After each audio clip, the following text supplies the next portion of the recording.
welcome to the Explainer. Today, we are tackling a form that can be a taxpayer's absolute best friend or their worst enemy. I'm talking about Form 656, the offer and compromise. Get this right and you can literally save thousands. But get it wrong and, well, you're in for a world of hurt. So picture this. One taxpayer wastes 8 months just to get rejected. Another sees a $22,000 tax debt just disappear into thin air. A third settles a massive $84,000 liability for a fraction of what they owed. So what's the difference here? It all boils down to how they handled one single form. So are you ready to become a Form 656 pro? Good.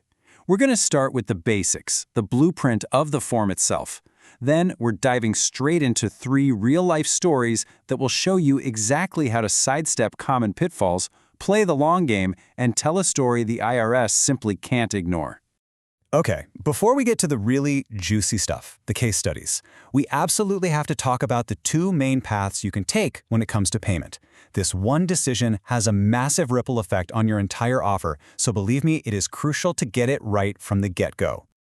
All right, so option 1 is the lump sum offer.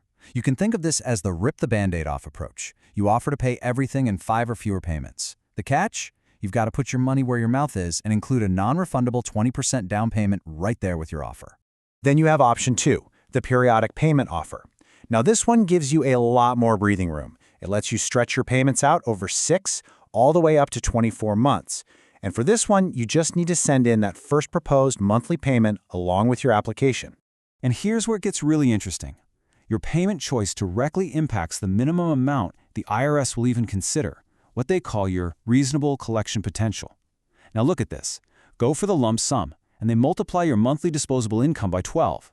But choose the periodic payment, and they double that to 24. That is a huge difference that can absolutely make or break your entire offer.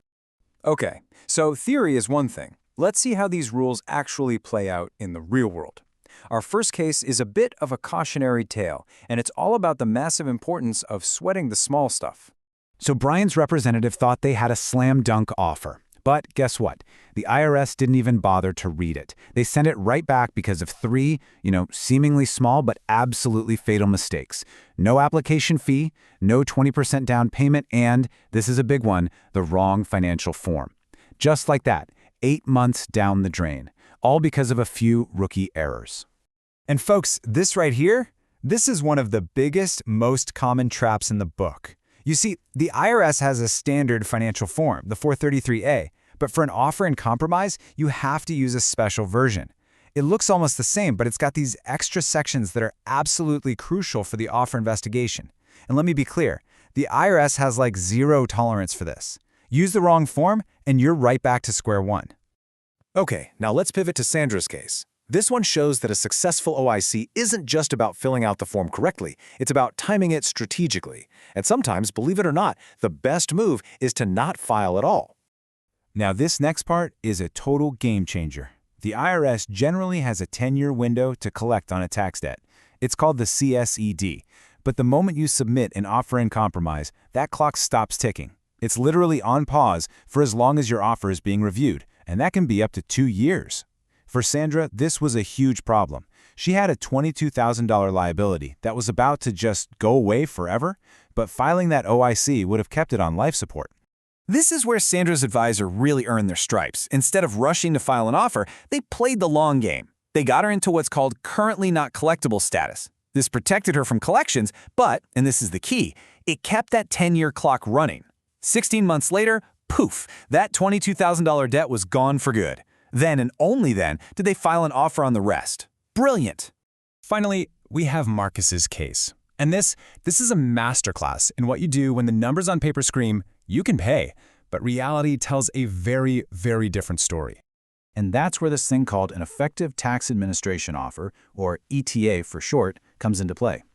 It's kind of a Hail Mary for taxpayers who, on paper, look like they can afford their full tax bill, but in reality, doing so would be a financial death sentence. It's for those times where forcing payment would just be fundamentally unfair. See, for Marcus, the numbers just didn't capture the reality of his situation. The real key, the thing that won the day, was the powerful narrative he and his team crafted. They explained that if he liquidated his retirement account to pay his taxes, he'd be cutting off the very income stream he needed to, well, to stay alive. But here's the thing, an ETA narrative is so much more than a sob story. It's a legal argument, and you have to back it up with a mountain of evidence. Marcus's team brought the receipts. I mean, literally. They had letters from doctors, pharmacy statements, and financial projections that painted a crystal-clear picture of the devastation that would happen if he liquidated his only asset. And if you're still not convinced that an ETA offer is a long shot, just look at this number. In 2020, the IRS accepted only 531 of them. That's it.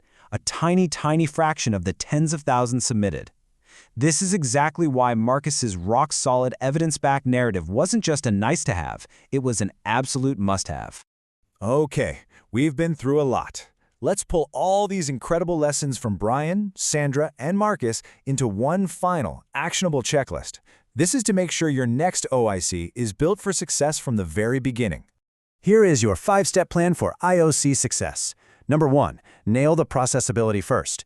Get the simple stuff right, the fee, the down payment, the correct forms. 2, analyze every single CSD. Know those dates and protect them. 3, know your why. Are you arguing that you can't pay or that it's just not fair to make you pay? 4, if you're going the ETA route, build a case that is just too strong to ignore. And finally, number 5, submit a perfect package. Don't give the IRS an easy out. And hey, for those of you studying for the enrolled agent exam, listen up. This whole explainer is basically a cheat sheet for Domain 2.4.